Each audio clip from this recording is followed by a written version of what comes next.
Hello guys, zenith classes के online study में आप लोग का स्वागत है। आज का जो क्लास होने वाला है वो साइंस का होने वाला है, ठीक है। यानी कि इस वीडियो में हम लोग साइंस पढ़ेंगे, यानी साइंस का पार्ट 2 है। वीडियो नंबर कौन सा है? 2 है, ठीक है। तो अब सवाल होगा कि सर साइंस में क्या पढ़ेंगे, कौन सा? तो बाबू यानी कि पहले वीडियो में फिजिक्स पढ़ाए हैं, तो इसमें भी हम फिजिक्स ही पढ़ाएंगे, ठीक है। तो फिजिक्स में कौन सा टॉपिक चलेगा सर? तो यानी कि चैप्टर 2 है प्रकाश का अपवर्तन, यानी रिफ्रैक्शन ऑफ लाइट, ठीक है। अब यानी कि इसमें कौन सा टॉपिक चलेगा? तो इसमें हम लोग पिछले वीडियो में यानी कि पढ़े थे, यानी कि प्रकाश का अपवर्तन किसे कहते हैं, ठीक है। एक मिनट, प्रकाश का अपवर्तन किसे कहते हैं ये सब पढ़ चुके हैं, यानी कि प्रकाश का अपवर्तन क्या होता है। आज इस वीडियो में हम लोग पढ़ेंगे प्रकाश की चाल। आप लोग जानते हैं यानी लाइट जो होता है किस स्पीड से चलता है, आप लोग को सुने होंगे, ठीक है। यानी कि पानी में स्पीड यानी लाइट का स्पीड क्या होता है, कांच में स्पीड यानी लाइट जो होता है वो क्या होता है, कई यानी तमाम तरह का क्वेश्चन होता है, ठीक है। तो अब हम लोग पढ़ेंगे क्या, प्रकाश की चाल, ठीक है। तो देखते हैं प्रकाश की चाल, लिखेंगे यहां पर प्रकाश की चाल, ठीक है। यानी प्रकाश की चाल, यानी प्रकाश की चाल। सवाल होगा सबसे पहला इसमें क्वेश्चन, प्रकाश की चाल। आप लोग इसके बारे में डिफिनेशन तो आपको बताना नहीं है, यानी जो हम लोग का लाइट, सूर्य का प्रकाश है, यानी लाइट जो है वो किस स्पीड से चलता है। सवाल होगा कि सर ये जो प्रकाश जो है वो किस स्पीड से, किस चाल से चलता है, ठीक है। तो बाबू यानी वायु में अलग होता है, पानी में अलग होता है, मतलब अलग अलग माध्यम में अलग अलग चाल होता है। ये नहीं कि केवल एक ही स्पीड से हर एक माध्यम में यानी हर एक मीडियम में चलता है, नहीं, यानी अलग अलग होता है, ठीक है। अब क्या होता है सर? तो लिखेंगे यानी कि वायु में प्रकाश की चाल, वायु में प्रकाश की चाल क्या होता है? तो 3 लाख किलोमीटर प्रति सेकेंड, 3 लाख किलोमीटर प्रति सेकेंड होता है। इसको याद रखोगे बाबू कि क्या होता है, वायु में प्रकाश की चाल 3 लाख किलोमीटर प्रति सेकेंड, या इसी को हम मीटर प्रति सेकेंड में अगर कन्वर्ट करना चाहते हैं तो हम इसको क्या लिख सकते हैं, 3 लाख पर यानी कि क्या, यानी कि हम जानते हैं कि 1000 किलोमीटर में बराबर कितना मीटर होता है? 1000 मीटर। तो 1000 से हम क्या कर देंगे, यानी गुणा कर देंगे, तो ये क्या हो जाएगा, मीटर प्रति सेकेंड। यानी हम इसको लिख सकते हैं 3 पर कितना जीरो हो जाएगा, तो 8 जीरो, 2 2 4 2 6 2 8 जीरो मीटर प्रति सेकेंड। यानी हम इसको ऐसे बदल सकते हैं, इसको हम ऐसे भी लिख सकते हैं 3 × 10 के पावर 8 मीटर प्रति सेकेंड। यानी कि वायु में प्रकाश की चाल कितना होता है? तो 3 × 10⁸ मीटर प्रति सेकेंड होता है। इसको हम क्या पढ़ रहे हैं, 3 × 10⁸ मीटर प्रति सेकेंड। मतलब कि क्या, 1 मीटर यानी 1 सेकेंड में कितना दूर चाल चला, यानी इस पे लाइट चला जाता है। तो इस पे छोड़ो, यहां पर आओ, यानी 1 सेकेंड में 3 लाख किलोमीटर। आप समझ सकते हो, 1 किलोमीटर आप लोग देखे हो जो कि रोड पर खंभा गड़ा हुआ रहता है, पोल, ठीक है। 3 लाख 1 सेकेंड में 3 लाख किलोमीटर प्रति सेकेंड, बाप रे बाप, बहुत है, जो कि मीटर प्रति सेकेंड में बदल रहे हैं। तो यानी कि कितना, 3 पर 8 जीरो, इसको हम ऐसे भी बोल सकते हैं 3 × 10 के पावर 8 मीटर प्रति सेकेंड सबसे अधिक होता है। यानी वायु में प्रकाश की चाल सबसे अधिक होता है, हर एक माध्यम से सबसे अधिक किसमें चाल होता है? वायु में होता है। अब इसके बाद जो भी आएगा सब क्या होते जाएगा, इससे कम ही होते जाएगा। समझ में आ रहा है? तो अब आगे बढ़ते हैं बाबू, यानी कि हाँ देखो, प्रकाश की चाल पृथ्वी तक पहुंचने में कितना समय लगता है? तो 5 मिनट 20 सेकेंड, 5 मिनट 20 सेकेंड। यानी सूर्य का प्रकाश पृथ्वी तक पहुंचने में केवल कितना लगता है? 5 मिनट 20 सेकेंड, यानी कि पहुंच जाता है। याद रखोगे, पृथ्वी पर पहुंचने में प्रकाश कितना समय लगता है? तो 5 मिनट 20 सेकेंड, ठीक है। अब देखो, वायु में प्रकाश की चाल हम तो लिख दिए। अब आएगा पानी में, यानी पानी में वायु में प्रकाश की चाल, वायु में प्रकाश की चाल, इसको सही से लिखना, यानी पानी में प्रकाश की चाल क्या होता है, तो 2,25,000 किलोमीटर प्रति सेकेंड। इसको भी हम लोग बदल सकते हैं क्या, यानी कि मीटर प्रति सेकेंड में बदलना चाहेंगे तो इसको हम क्या लिख सकते हैं, 225 पर 3 जीरो गुणे 1000 से क्या कर देंगे, गुणा मीटर प्रति सेकेंड, यानी कि इसको हम लिख सकते हैं ऐसे ही 3 गुणे, यानी कि 2.25 गुणे 1 2 3 4 5 6 7 8, यानी 10⁸ मीटर प्रति सेकेंड। ऐसे याद रखना होगा ये शॉर्टकट में, नहीं तो सीधा आप लोग याद रखो कि पानी में प्रकाश की चाल क्या होता है, तो 2,25,000 किलोमीटर प्रति सेकेंड। इसको हम क्या में बदल दिए, मीटर प्रति सेकेंड में बदल करके हम इसको ऐसे लिख सकते हैं 2.25 गुणे 10⁸ मीटर प्रति सेकेंड होता है। अब इसी प्रकार से कांच में प्रकाश की चाल, कहां पर, कांच में प्रकाश की चाल, कांच में प्रकाश की चाल क्या होता है, चाल बराबर 2 लाख किलोमीटर प्रति सेकेंड, गाइस जहां सैकड़ा, हजार, 10,000, लाख किलोमीटर प्रति सेकेंड होता है। अब इसको भी आप लोग बदल सकते हो मीटर प्रति सेकेंड में, अगर बदलना चाहते हो तो क्या हो जाएगा, यानी कि 2 लाख पर 1000 से गुणा कर देंगे, यानी मीटर प्रति सेकेंड हो गया, यानी इसको हम लिख सकते हैं 2 गुणे 10 का पावर कितना, तो 3 4 5 6 7 8 को 0, यानी कि 8 मीटर प्रति सेकेंड। ऐसे तो आप लोग याद रखोगे बाबू, वायु में प्रकाश की चाल क्या होता है, तो 3 लाख किलोमीटर प्रति सेकेंड, या 3 गुणे 10 का पावर 8 मीटर प्रति सेकेंड। पानी में प्रकाश की चाल तो 2,25,000 किलोमीटर प्रति सेकेंड, और इसको ऐसे 2.25 गुणे 10⁸ मीटर प्रति सेकेंड। या कांच में प्रकाश की चाल तो 2 लाख किलोमीटर प्रति सेकेंड, या 2 गुणे 10 का पावर 8 मीटर प्रति सेकेंड होता है। समझ में आ रहा।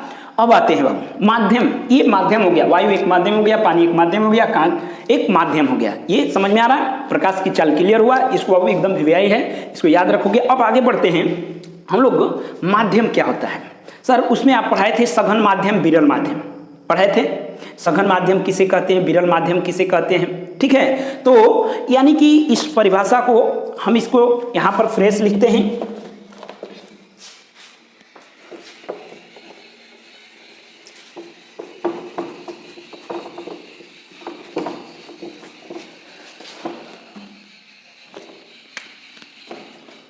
विरल माध्यम, विरल माध्यम, और यहां पर सघन माध्यम।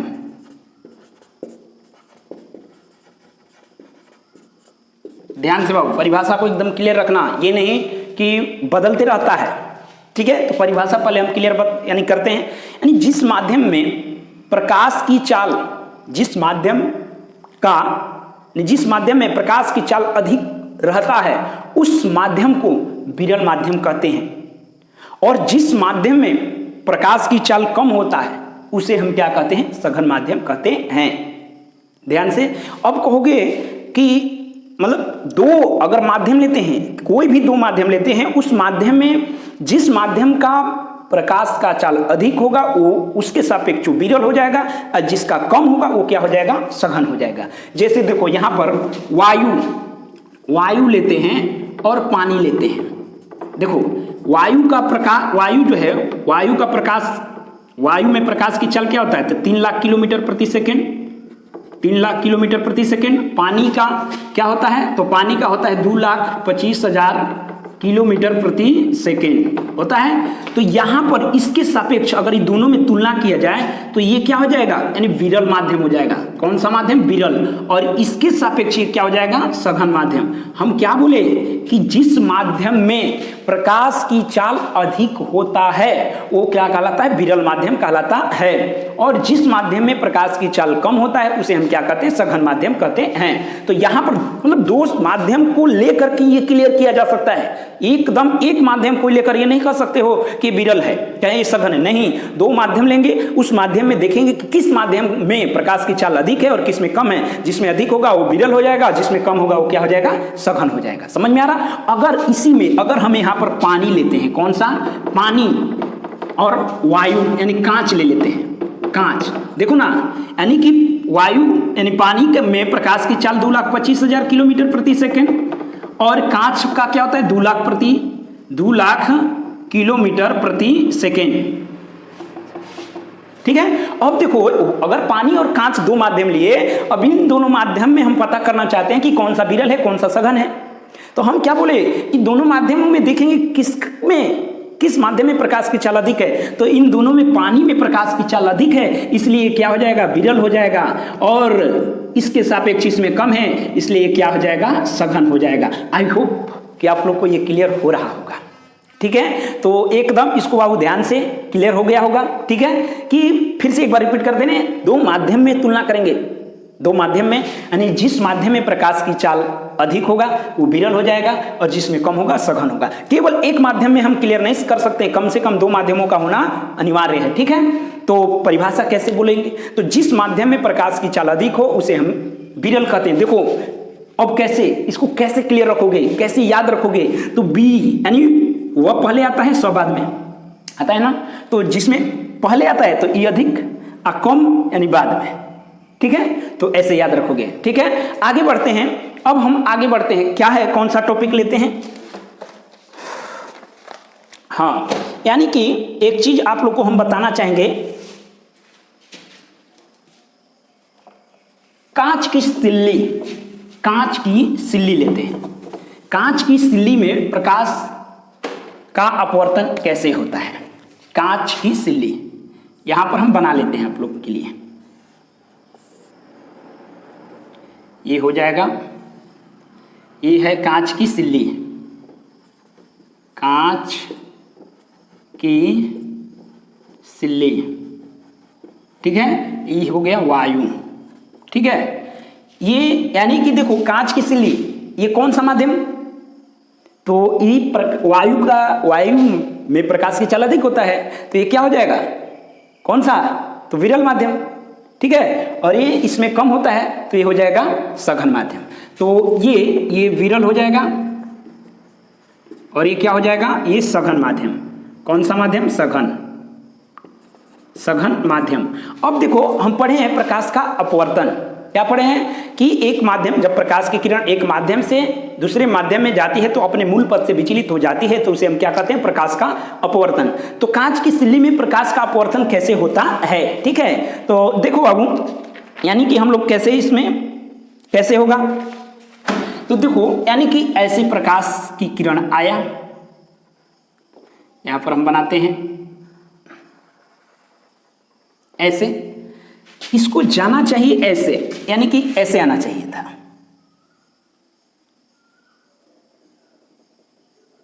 ऐसे आना चाहिए, लेकिन ये ऐसे ना आकर के ये देखो यहां पर हम अभिलंब बताए हैं, ये अभिलंब हो जाएगा, ये अभिलंब हो गया सीधा, ये थोड़ा सा ये क्या हो जाता है, विचलित हो जाता है, ये क्या हो गया, विचलित हो गया। यानी कि यहां से किरण आया, लेकिन जैसे ही यानी कि दूसरे माध्यम में प्रवेश किया तो वो अपने आना चाहिए ऐसे, लेकिन ये अपने मूल पथ से थोड़ा सा विचलित हो गया, यानी कि अपना रास्ता चेंज कर दिया, ऐसे आ गया। ठीक है, अब देखो फिर आगे, अब ये प्रकाश यानी कांच का सिल्ली है तो फिर आगे किरण निकलेगा ना, तो अब निकलेगा तो कैसे, ये सिखाना है। तो देखो बाबू यहां भी एक अभिलंब बनेगा, यहां भी क्या बनेगा, अभिलंब। अब यानी कि ये देखो आना चाहिए था इसको ऐसे, ऐसे आना चाहिए ऐसे, लेकिन ठीक है, लेकिन ये क्या हो जाता है, थोड़ा सा यहां पर अपने मूल पथ से ये विचलित हो जाएगा। क्या हो जाएगा, अपने मूल पथ से विचलित हो जाता है। समझ में आ रहा है, ये क्या हो गया, अपने मूल पथ से विचलित हो जाता है। तो देखो बाबू यानी कि ये क्या हो गया, ये क्या हो गया, थोड़ा सा बाबू लाइट कट गया है, आप लोग थोड़ा सा इस जो फॉल्ट है उसको परेशानी को झेलना होगा। आते हैं, यानी कि ये जो मूल पथ ये क्या हुआ, ये जिसके बीच की जो दूरी होता है, ये इसके बीच की दूरी ये क्या कहलाता है, पार्श्विक विस्थापन। ये क्या कहलाता है, पार्श्विक विस्थापन। ठीक है, यानी पार्श्विक विस्थापन। पार्श्विक, हमको क्या सिखाना है? पार्श्विक विस्थापन। यानी पार्श्विक विस्थापन किसे कहते हैं? तो आपतित किरण और निर्गत किरण के बीच की दूरी को हम क्या कहते हैं? पार्श्विक विस्थापन कहते हैं। ये आपतित किरण है, ये आपतित किरण है, और ये कौन सा किरण? निर्गत किरण है, निर्गत किरण। तो परिभाषा कैसे बोलेंगे? आपतित किरण और निर्गत किरण के बीच की दूरी को, यानी कि जो बीच की दूरी जो है ना इसमें, वो क्या कहलाता है? यानी कि पार्श्विक विस्थापन कहलाता है। अब इसमें एक दो पॉइंट हम लोग को सिखाना है कि जब प्रकाश की किरण विरल माध्यम से सघन माध्यम में आती है तो अभिलंब की ओर मुड़ जाती है। ध्यान से सीखना, यानी कि विरल से सघन में जाती है तो किधर मुड़ती है? अभिलंब की ओर, अभिलंब की ओर मुड़ जाती है, और मुड़ जाती है, ठीक है। और अगर दूसरा पॉइंट क्या हो रहा है, अगर सघन से विरल में जाती है तो क्या हो जाती है? अभिलंब से दूर हो जाती है। ध्यान से बाबू इस पॉइंट को एकदम याद रखोगे। यानी कि जब विरल से सघन में जाती है तो अभिलंब, देखो अभिलंब की ओर मुड़ा है, और फिर जब ये सघन से फिर विरल में निकलती है तो क्या होती है? अभिलंब से दूर हो जाती है। इस बात को ध्यान रखना होगा। पार्श्विक विस्थापन किसे कहते हैं? तो आपतित किरण और निर्गत, परिभाषा कैसे बोलेंगे, कैसे लिखेंगे? तो आपतित किरण और निर्गत किरण के बीच की दूरी को हम क्या कहते हैं? पार्श्विक विस्थापन कहते हैं। यानी कि फिगर के माध्यम से आप लोग को, यानी कि फिगर ड्रॉ करके आप लोग को हम समझाए हैं। आई होप कि आप लोग को अच्छा से समझ में आ रहा होगा। अगर अच्छा से समझ में आ रहा है, ये वीडियो आप लोग को पसंद हो रहा है तो इस वीडियो को बाबू ज़्यादा से ज़्यादा लाइक करें और शेयर करें, साथ ही साथ यानी कि सब्सक्राइब भी करते चले, और इसके साथ बेल आइकन भी दबा दिया कीजिए। इससे ये फायदा होता है कि जो भी लेटेस्ट वीडियो डाला जाता है वो आप लोग को नोटिफिकेशन चला जाता है। ठीक है, धन्यवाद।